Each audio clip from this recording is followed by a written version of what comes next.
നമുക്ക് ഈ ഡയബറ്റീസ് ഉള്ള ആൾക്കാർ, ഹൈപ്പർ ടെൻഷനുള്ള ആൾക്കാർ, അപ്പോൾ ഇവർ ഈ സൗന്ദര്യ സംരക്ഷണത്തിന് വേണ്ടിയിട്ട് എന്തെങ്കിലും ശ്രദ്ധിക്കേണ്ടതുണ്ടോ?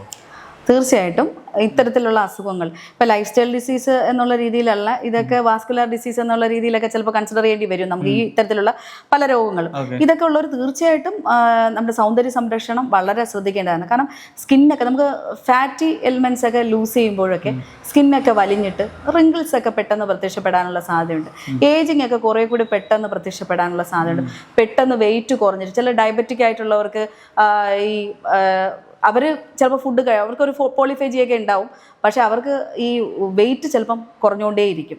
അതുപോലെ ഡീഹൈഡ്രേഷൻ ഉണ്ടായിക്കൊണ്ടേയിരിക്കും. അപ്പോൾ അങ്ങനെയൊക്കെ വരുമ്പോൾ നമുക്ക് എന്ത് പറ്റും, ശരിക്കും സ്കിന്ന് വലിഞ്ഞ് വളരെ സ്കിന്നിൻ്റെ സർക്കുലേഷൻ കുറഞ്ഞിട്ട് ഇത് വാസ്കുലാരിറ്റിയൊക്കെ ബന്ധപ്പെടുന്ന ഡിസീസസ് അല്ലേ. അപ്പം നമുക്ക് ആ ഒരു അത്തരത്തിലൊക്കെ ഉള്ള സ്കിന്നിനൊക്കെ ഒത്തിരി കംപ്ലയിൻസ് ഉണ്ടാവും. അതുപോലെ നമുക്ക് ഇമ്മ്യൂണിറ്റി കുറയും.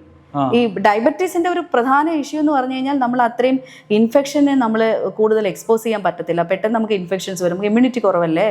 അപ്പൊ അങ്ങനെ വരുമ്പോൾ പ്രധാനമായും നമ്മൾ അത് കൺസിഡർ ചെയ്യണം. സ്കിന്നിൽ റാഷസ് വരിക, ചിലർക്ക് ഈ പ്രീ ഡയബറ്റിക് സ്റ്റേജിൽ തന്നെ പല റാഷസ് ഒക്കെയാണ് ആദ്യം പ്രത്യക്ഷപ്പെടുന്നത്. ചില ഇച്ചിങ് ഒക്കെ ആയിട്ട് പ്രസന്റ് ചെയ്യാറുണ്ട്.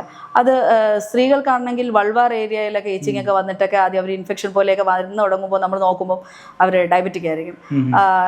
നമുക്ക് ബ്രസ്റ്റിന്റെ അടിയിലോ ആക്സിലറി ഏരിയയിലൊക്കെ ചില ഇൻഫെക്ഷൻ, ഫംഗൽ ഇൻഫെക്ഷൻ പോലെയൊക്കെ വരുന്നൊക്കെ പ്രീ ഡയബറ്റിക്കിന്റെ ഒത്തിരി കണ്ടിട്ടുണ്ട്.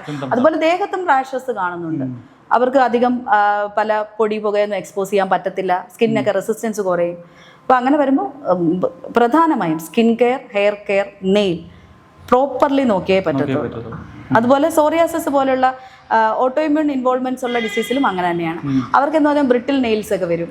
അപ്പൊ അതും അങ്ങനെയല്ലേ. അപ്പൊ അത് നമ്മൾ കോസ്മെറ്റോളജി ആയിട്ട് ബന്ധപ്പെടുത്തി അതിനൊരു കെയർ ഒക്കെ കൊടുക്കണം. എപ്പോഴും നമ്മൾ കെയർ എന്നുള്ള ഒരു ആസ്പെക്ട് ഇത്തരം ഡിസീസിലുള്ളവർക്ക് ശ്രദ്ധിക്കണം. കോസ്മെറ്റോളജിയിൽ സ്കിന്നും ഹെയറും നെയിലും പ്രത്യേകമായി ശ്രദ്ധിക്കണം.